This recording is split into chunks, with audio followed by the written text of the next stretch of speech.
오늘 말씀은 누가복음 23장 1절에서 12절입니다.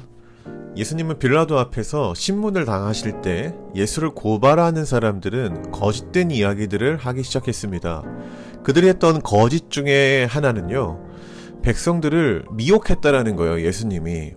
근데 그 미혹의 방식이 무엇이었냐면은 가이사에게 세금 바치는 것을 반대, 즉 납세 반대 운동을 했다라는 것이죠. 그러나 우리는 이것이 거짓임을 잘 알고 있습니다. 예수님은 가이사의 것은 가이사에게, 하나님의 것은 하나님께라는 말씀을 하심으로 세금에 대해서 반대하신 적이 없습니다. 빌라도가 보기에는 예수님에게는 죄가 없다고 판단했습니다. 그러나 무리들이 강력하게 반발을 하니까 쉽게 예수님을 풀어줄 수가 없던 것이죠. 약한 소수보다는 강한 다수의 눈치를 보는 빌라도에게 애매한 상황이 온 것입니다. 예수님이 무죄로 보이지만 무리들이 그것을 원치 않으니 고민을 하다가 예수님을 헤롯에게 보냅니다. 헤롯은 예수님에 대한 소문을 알고 있었습니다.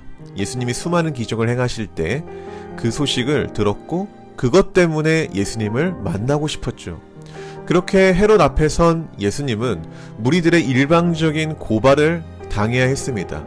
아마도 빌라도에게 말했던 것처럼 예수님이 굉장히 위협적인 존재고 국가적으로도 악한 사람이라고 했겠죠. 이 이야기를 들은 헤롯은 군인들과 예수님을 희롱했으며 다시 빌라도에게 보냈습니다. 빌라도와 헤롯은 예수님을 놓고 정치 노름을 하기 시작했습니다. 죄가 없지만 무리들의 요구를 들어주면서 자신들의 이익을 얻고자 했던 것이죠. 그리고 오늘 본문 마지막에는 이런 말씀이 있어요. 헤롯과 빌라도가 전에는 원수였으나 당일에 서로 친구가 되니라. 출애굽기 23장 1절 2절에 보면은요, 악인과 연합하여 위증하는 증인이 되지 말며 다수를 따라 악을 행하지 말며 다수를 따라 부당한 증언을 하지 말라. 종교 지도자들은 무리들을 앞세워 거짓된 증언으로 예수님을 고발했고 다수라는 집단을 무기 삼아 예수님을 압박했습니다. 구약 성경을 믿는 사람들이 구약 성경의 말씀을 어기면서까지 말이죠. 그리고 헤롯과 빌라도는 객관적으로는 예수님이 죄가 없다는 것을 판단했음에도 불구하고 진실을 밝히기보다는 개인적 신리를 추구하기 시작했고 결국 이익을 얻기 위해 원수이지만 서로의 손을 잡았습니다. 이들은 진실에는 관심이 없습니다. 오직 자신들의 계획을 이루는 것이 중요했고 수단과 방법을 가리지 않고 그것을 위해서라면은 무엇이든지 할 수 있던 것이죠. 진실보다 더 진짜 같은 진실을 만들어내면서까지 예수님을 죽이고자 했던 것입니다.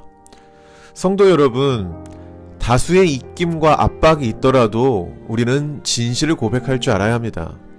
빌라도는 진실을 알매도 불구하고 그것을 택하지 않았습니다. 왜냐하면 그 진실이 자신에게 이익을 가져다 주지 않기 때문이죠. 그러나 우리가 진실한 삶을 택하는 이유는 이익을 주기 때문이 아니라 그것이 옳기 때문입니다. 우리는 옳은 것이 무엇인지 알고 그것을 택하는 사람이 되어야 합니다. 그리고 이런 삶에는요, 반드시 용기가 필요합니다.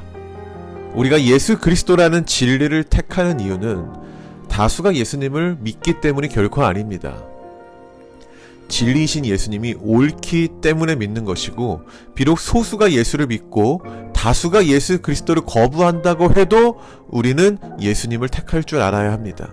즉, 사람들의 입김에 내 신앙이 움직여서는 안 된다라는 거예요. 성도 여러분, 벌써 수요일입니다. 이번 주는 우리가 고난주간으로서 예수님의 고난을 기억하며 살아가는 귀한 한 주죠.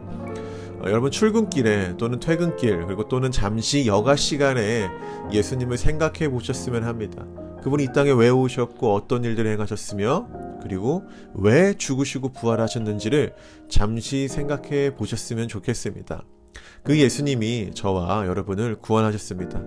여러분, 오늘도 승리하시고 주님과 동행하는 하루가 되기를 주의 이름으로 축복합니다. 감사합니다.